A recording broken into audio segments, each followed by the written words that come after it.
Kukonsultahin ni US President Joe Biden ang security cluster ng kanilang bansa upang malaman ang mas malalim na usapin hinggil sa malagim na umano'y terror attack sa New Orleans.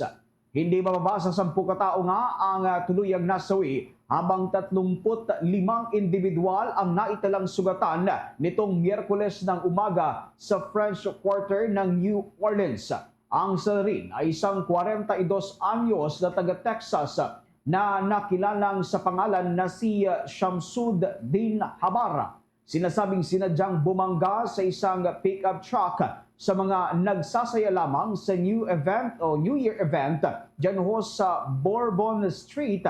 Pagkatapos ay nabangga ang kanyang truck at napatay sa pakikipagbarilan sa mga pulis. Mayroon naman siyang ISIS flag at potensyal na pagpasabog sa truck. Sa ngayon ay nagpapatuloy ang investigasyon ng mga otoridad. Narito ang bahagi ng pahayag ni US President Joe Biden.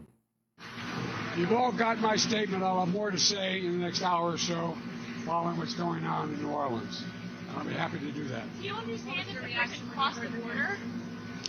I'm not going to comment on any specific yet at all. I've contacted every agency in the federal government as well as the state. They're all coordinating to get to the bare facts. We know what the facts are. Can you say if you're being harder or if it was domestic? I'm not going to say anything until I get all the facts in front of me.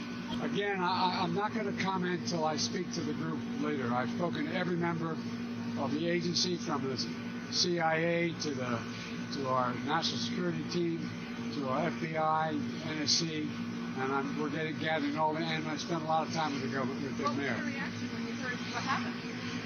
Well, the reaction was one of anger and frustration. Thank you. Thank you.